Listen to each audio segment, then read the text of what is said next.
natin itong aking nabili. Okay. So,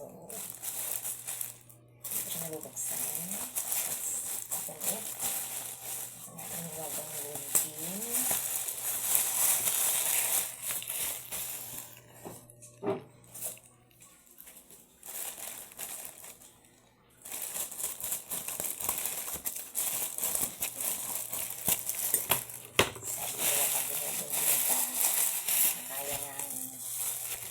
Huwag daw gamitin ang bibig. Kasi baka ma-aksidente. Malulun mo yung nakagat mo ng peraso.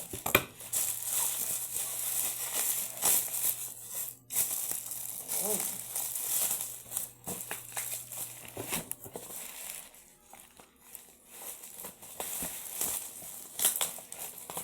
Sealed na sealed.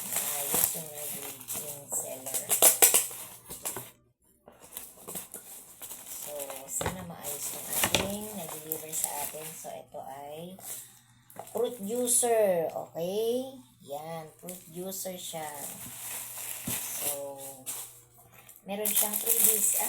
May freebies siyang panlinis.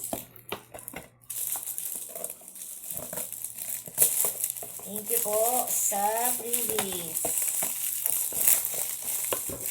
Sealed na sealed talaga. Sana kayo maayos. Ito yung previous panlinis, panlinis ko sa ito. Baka ito rin, panlinis nito. So, let's check.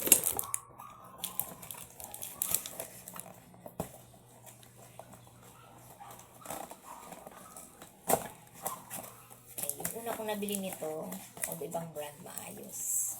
Yan ang hindi ko na nagamit, kaya medyo nag-rust na. Tagal kasi hindi ko nagamit. Now, bumili ako ulit. So, meron dong yan.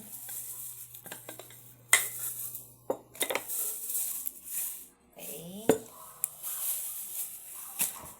Then, eto na yung mismong equipment. Ayan. So, ito yung guide.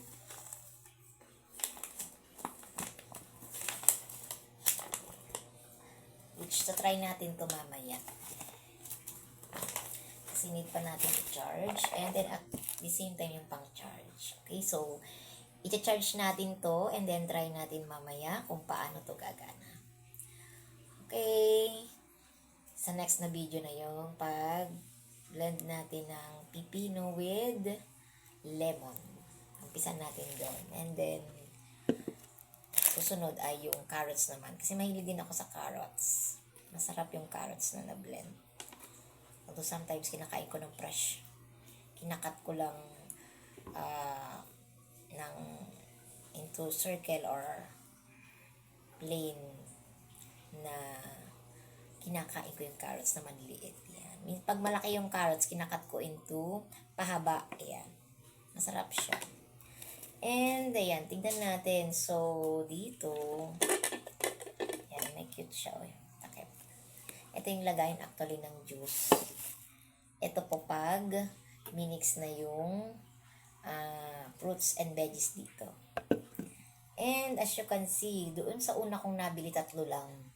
Ngayon, ito, So, may 2 malaki, may 2 maliit, and then merong 4 na maliliit na para siyang tawag doon, grinder. Yan. So, tignan.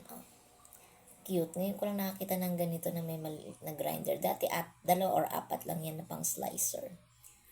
Yan. So, sana gagana at maayos to. Okay. So, sa part 2, mapakita ko kung paano, kung ito ay gumagana o hindi. Thank you!